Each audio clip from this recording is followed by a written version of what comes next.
So in what ways have you found you're able to help your audience in particular? I mean, for context here, so that everyone knows, Kelly has a YouTube channel, her website, thecarmomofficial.com. Go take a peek there as well. And also has like a really strong following on social media. What ways have you found that you're able to help people? What tips do you provide folks with? I know when we chatted a bit earlier, you have some suggestions for like what to do before you even go to a dealership. Like what Yeah. type of advice would you want to share with our audience that you typically share with yours? Well, and I approach my car buying as very not confrontational because there's no secret, if you put in the work and you put in the hours and you call 15 dealerships and get prices and then call 15 more dealerships and get prices, you're going to get a lower price. But as mothers who are busy, we don't always have that kind of luxury of time. So I really try to streamline how I teach car buying to be the most time efficient. And I mean, quite honestly, the majority of my audience doesn't love confrontation. So it's just kind of a way to make sure that we are doing our diligence without having to, be at the negotiation table for an hour and a half. So, I mean, my number one tip I share is just to put yourself in control of who you work with and to select your salesperson ahead of time. People ask me all the time, how do I get this salesperson to take me seriously as a woman? And my answer is like, oh, we don't. Like, I'm not going to worry about Jim, who's been working here for 30 years, who doesn't, like, why would we give him your business? It's 2021. And if he hasn't figured it out by now, like, I'm just not concerned with him. I'd so much rather you give your business to another woman, to someone with 5-star reviews, to someone who takes their customers seriously. So I think there's a lot of great platforms that you can utilize to choose that salesperson ahead of time. Read reviews, see how long they've been there. Reach out to them ahead of time so you can kind of set expectations, because the biggest car buying mistake I think people make is they roll up to a busy lot on a Saturday and then they're stuck with who's ever smoking cigarettes outside ready to work with them, quite honestly.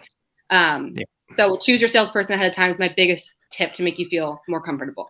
There's a lot of smoke and mirrors at times, and you can actually demystify a lot of that by following people like the Car Mom, by following YAA. Like, we exist to kind of not necessarily tell you how you're going to get the best deal ever, but to at least understand what you're getting into. Exactly. And I think what's especially important about your content is it speaks to like a certain persona, like the car seat, that component. Like, we could never do justice to that type of content. It is so great that you're out there, empowering people with that type of information so they can make smarter decisions.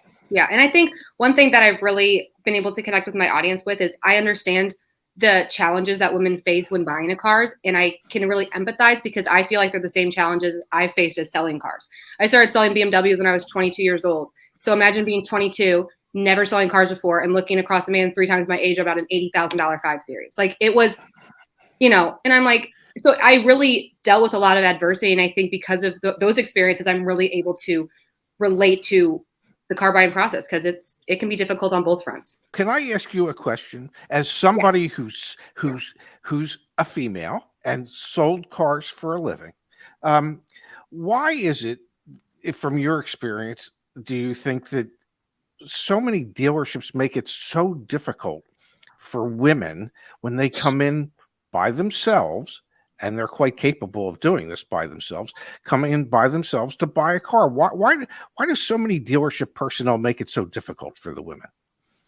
I think unfortunately it is the individuals who are selling cars. I mean, the car business is a very tough industry and it takes a specific type of person.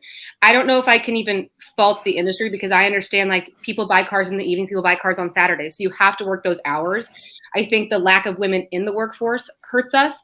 And then I also think, there's a lot of great car salespeople out there, but there's also not as many good car salespeople out there. And I don't fault the dealer principals. I don't fault the managers. I really think it starts with the individual salespeople. And there's a lot of, we call them like old car dogs, and like they've been in the business 30 plus years, and they're just not who I want to buy a car from.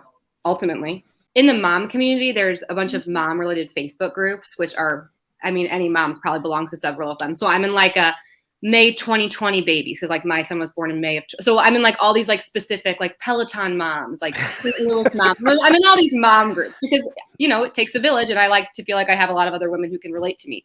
And I would notice over and over, what's a good mom car? What's a good mom car? Kept being asked, and I would kind of sit in there and weigh and be like, oh, car salesman here.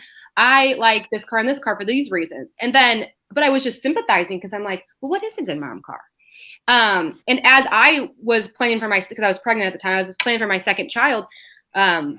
I drive a demo car from the dealership, so I don't own a vehicle. So I was constantly like in and out of different cars. And, you know, every car fits one car seat well.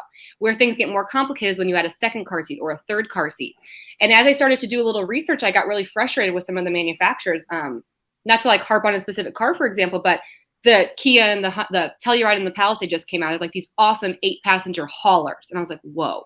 But as I started to do my research and kind of play with the car seat setup, I quickly realized like there's 8 seatbelts, but it's not fitting 8 of anything.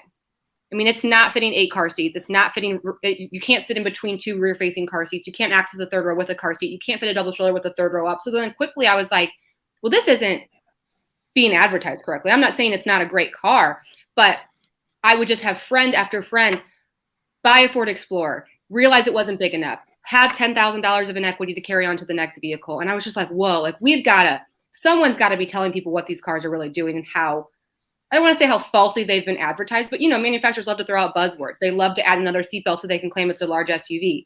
And they're just not all the time. It feels so good to be able to align with other people on my mission. I would say like my parting words are, it's going to be okay. Car dealerships are going to be fine. Consumers are going to be fine. Prices are going to stabilize. And it's going to be fine. I'm optimistic. I mean, I don't like to just be depressed about what's happening in the market. I still think that there's a lot of great salespeople out there. I still think there's a lot of great deals to be found. I'm super excited about where the industry is going. Very energized after this conversation. And yeah, I just think you guys are great. I learned so much from you. I love watching all of your videos. And